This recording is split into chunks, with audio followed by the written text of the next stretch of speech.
Hello everyone, myself Sonali Prasad and welcome to my YouTube channel Maths by Sonali. Okay? So आज हम पढ़ेंगे factorisation of polynomials. अब तक हमने polynomials का मल्टीप्लिकेशन और डिवीजन सीखा है, ओके?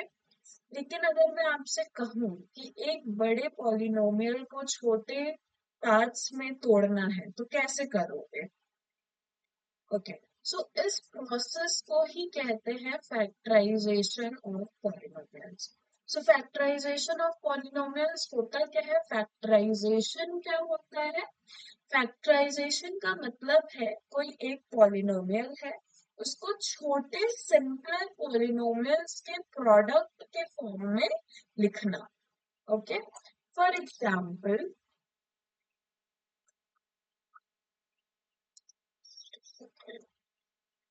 ओके फॉर एग्जाम्पल अगर हम लिखते हैं 6x² प्लस 9x, तो हम इसको फैक्टराइज कैसे करेंगे? मतलब छोटे प्रोडक्ट्स के फॉर्म में कैसे लिखेंगे? तो यहाँ से क्या क्या कॉमन जा रहा है? एक तो 3 कॉमन जा रहा है, एक x कॉमन जा रहा है।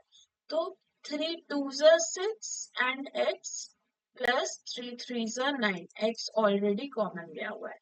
तो इसको हम इस तरीके से लिख सकते हैं। तो ये क्या हुआ? इसको हमने इस पॉलिनोमियल को हमने फैक्टराइज करके प्रोडक्ट ऑफ टू पॉलिनोमियल्स में लिखा, जिसमें एक है 3x और दूसरा है 2x प्लस 3।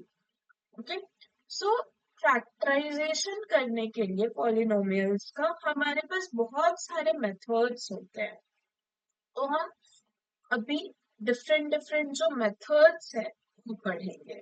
तो what is the first method? पहला मेथड क्या है? Let's see, method 1। ठीक है, मेथड 1 है कॉमन फैक्टर मेथड। ठीक है, तो ये कॉमन फैक्टर मेथड है ना। इसको हम करते कैसे हैं? देखते हैं एग्जाम्पल्स से। So first example is 8x² plus 12x। तो कॉमन फैक्टर मेथड में क्या होगा? जो भी क्वेश्चन है उसमें से कुछ ना कुछ कॉमन जाएगा। ठीक है, जैसे इस क्वेश्चन में क्या कॉमन जा रहा है? क्या क्या कॉमन है? तो 4 के टेबल में 8 भी आता है, 12 भी आता है, तो एक 4 कॉमन चला गया। ठीक है, एंड x दोनों टर्म में है तो x 4x कॉमन हुआ। अब हम 4x कॉमन हुआ तो क्या बचा? 2x, 4 2s are 8 and x plus 4 3s are 12। Okay, so in this way हम कॉमन फैक्टर मेथड को का यूज करके फैक्टराइज करते हैं। तो ये पहला एग्जाम्पल था। Let's see second example. For example 15x³ minus 10x² y²। ठीक है, अब हम देखते हैं कि इसमें क्या क्या क्या कॉमन है।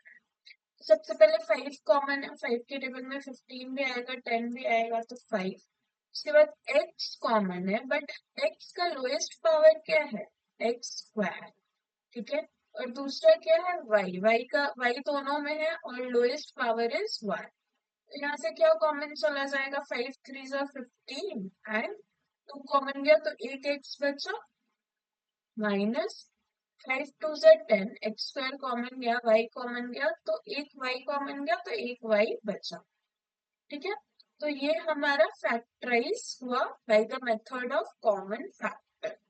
ठीक है, तो इस तरह से हम कॉमन फैक्टर मेथड से जो भी टर्म्स है उसमें से कॉमन जो भी जा रहा है उसको देखकर फैक्टराइज करते हैं।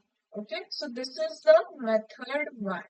Okay, now let's see what is the second method. Method 2 क्या है? ओके, सो आइडेंटिटीज का यूज करना।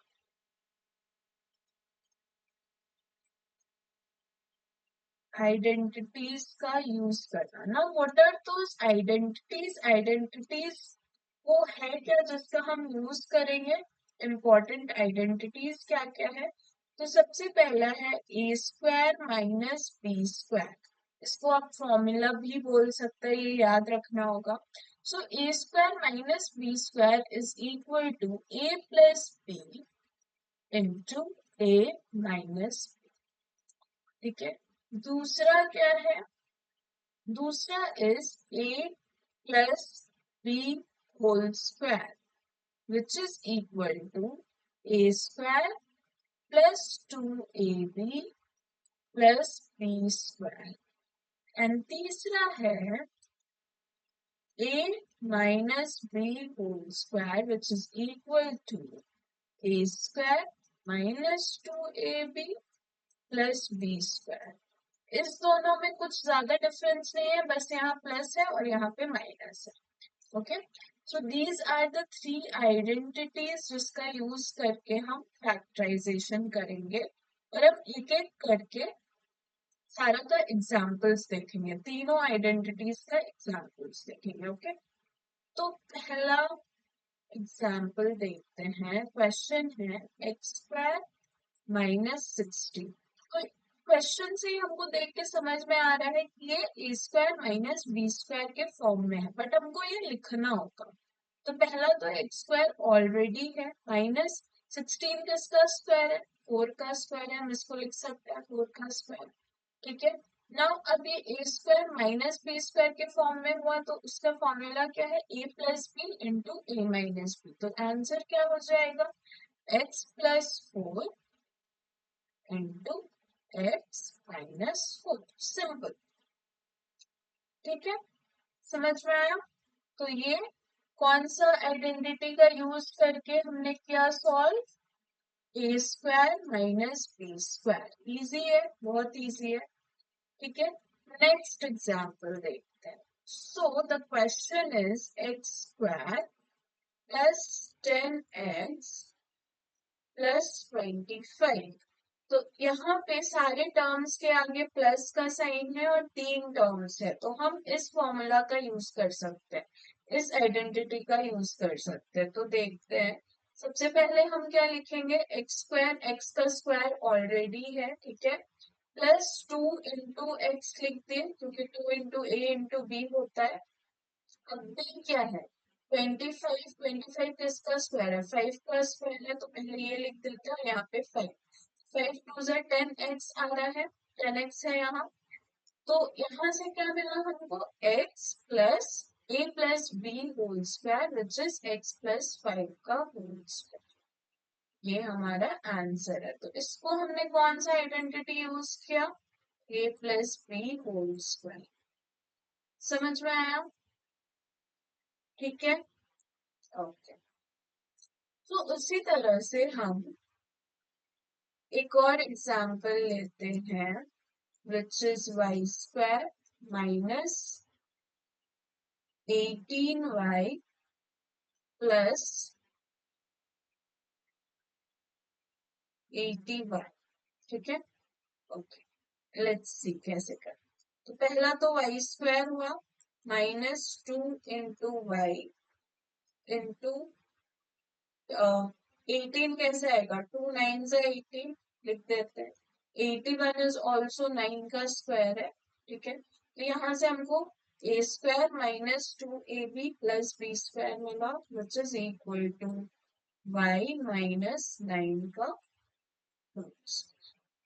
ठीक है, तो ये हमने तीसरा जो आइडेंटिटी है which is A minus B का होल स्क्वायर यूज करके इसको सॉल्व किया। ओके, ओके, हम देखते हैं मेथड 3। What is method 3? कौन सा है? ठीक है,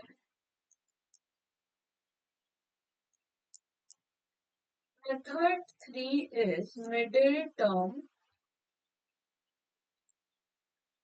फैक्टराइजेशन।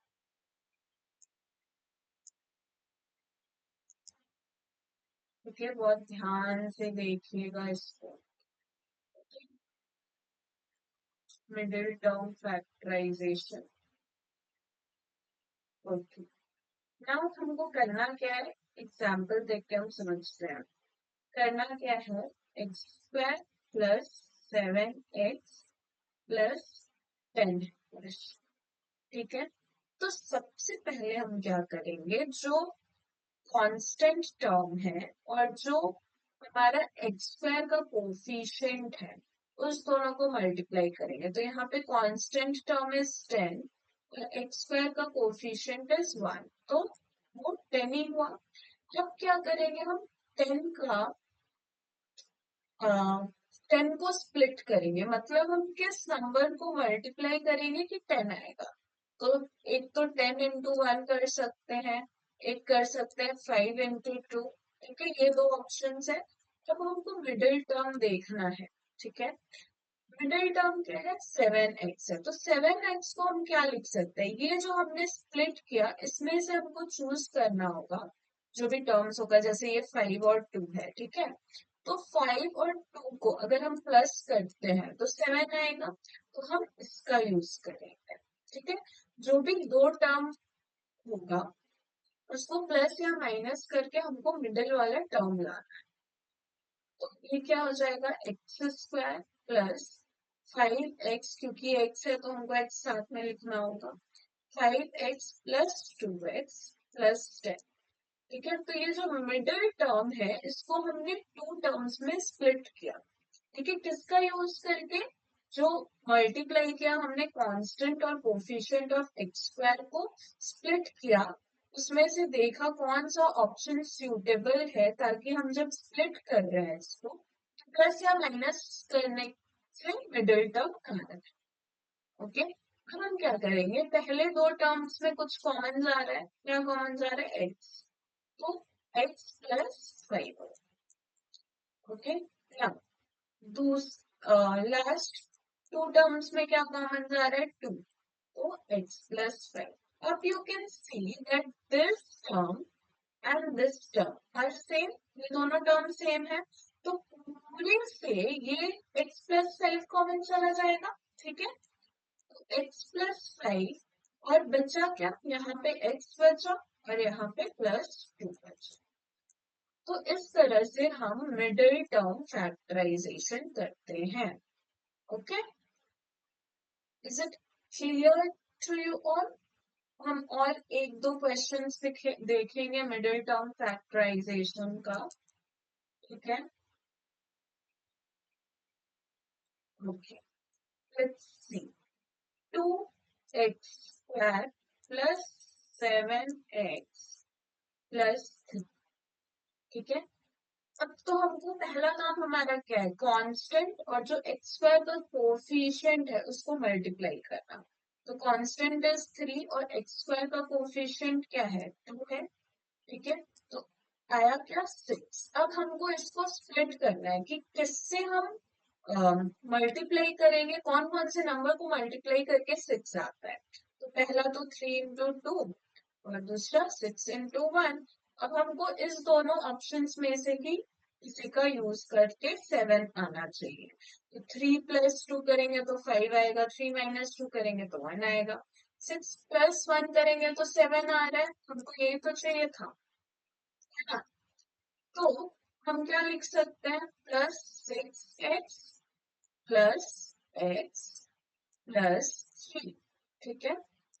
अब फर्स्ट टू टर्म से क्या कॉमन जा रहा है, x कॉमन जा रहा है, 2 भी कॉमन जा रहा है, ठीक है, 2x कॉमन जा रहा है, तो बचा क्या, x plus 3, okay.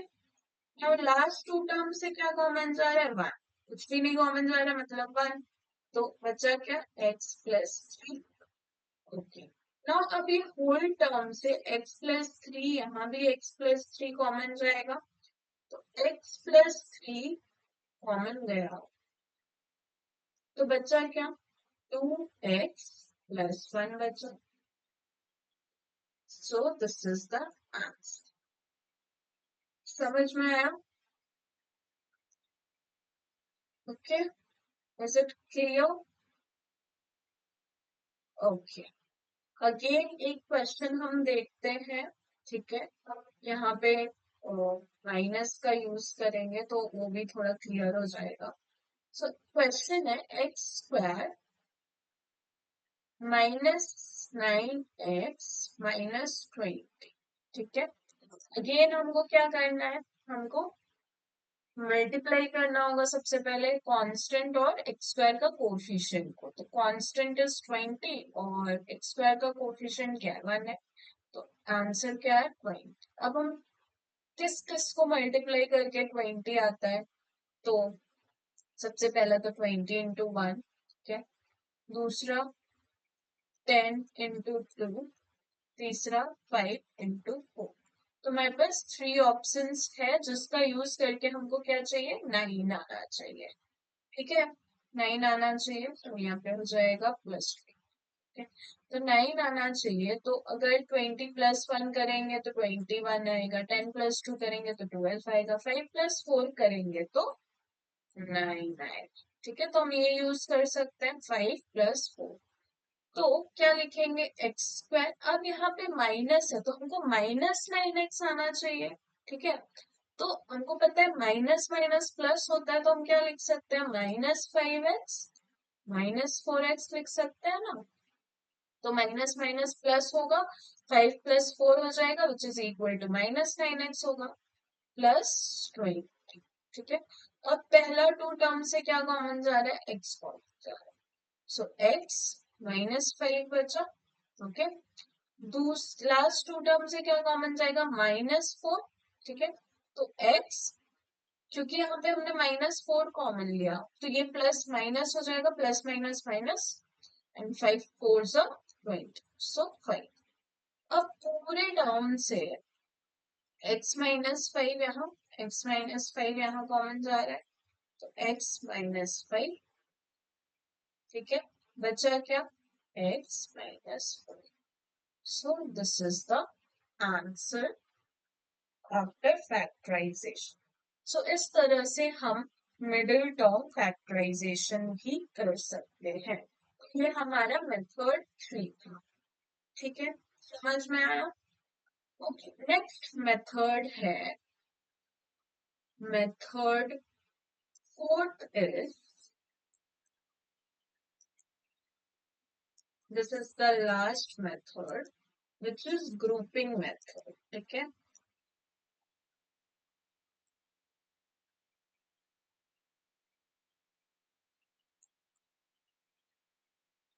so this is the grouping method.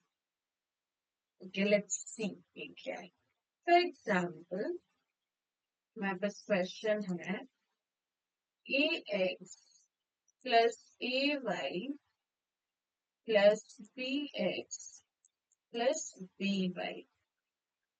ठीक है, तो हमको करना क्या है, सबसे पहले तो हम क्या करेंगे, कॉमन्स निकालेंगे। 4 टर्म्स ऑलरेडी दिया हुआ है तो दो दो टर्म्स लेंगे, एक साथ ग्रुप करेंगे जिसमें कुछ कॉमन हो।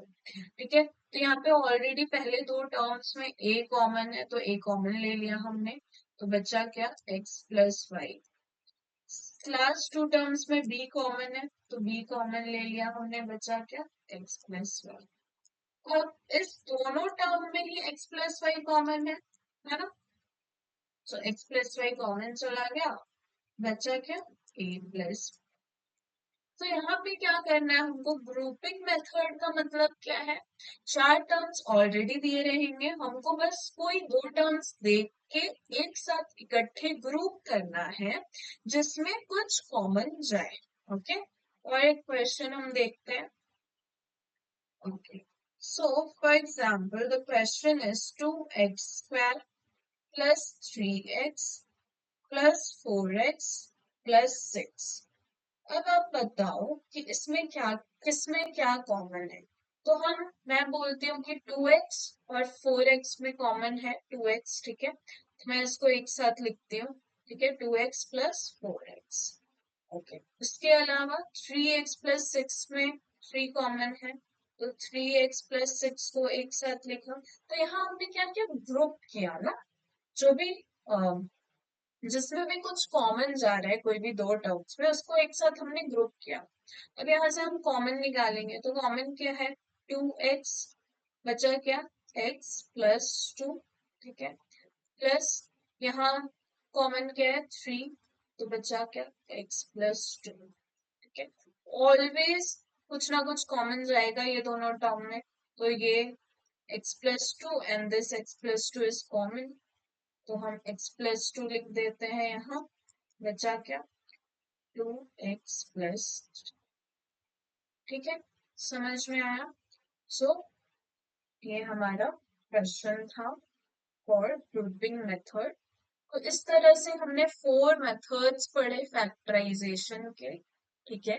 क्या क्या मेथड्स पढ़े, कॉमन, सबसे पहला is common factor method, second is identities का यूज करना, जिसमें हमने 3 आइडेंटिटीज का यूज करके क्वेश्चन सॉल्व किया, which is a square minus b square is equal to a plus b into a minus b, a plus b का whole square is equal to a square plus 2ab plus b square and a minus b equal to a square minus 2ab plus b square, ठीक है। This is the second method जिसमें हमने identities का use करके factorisation किया। उसके बाद third method जो था that was middle term factorisation method. I hope आपको वो बहुत अच्छे से क्लियर हुआ होगा, क्योंकि बहुत इंपॉर्टेंट है ये, जल्दी लोगों को समझ में नहीं है। And the fourth method is grouping method. Okay. So thank you for today's class. I hope you have enjoyed the class. Okay. Thank you.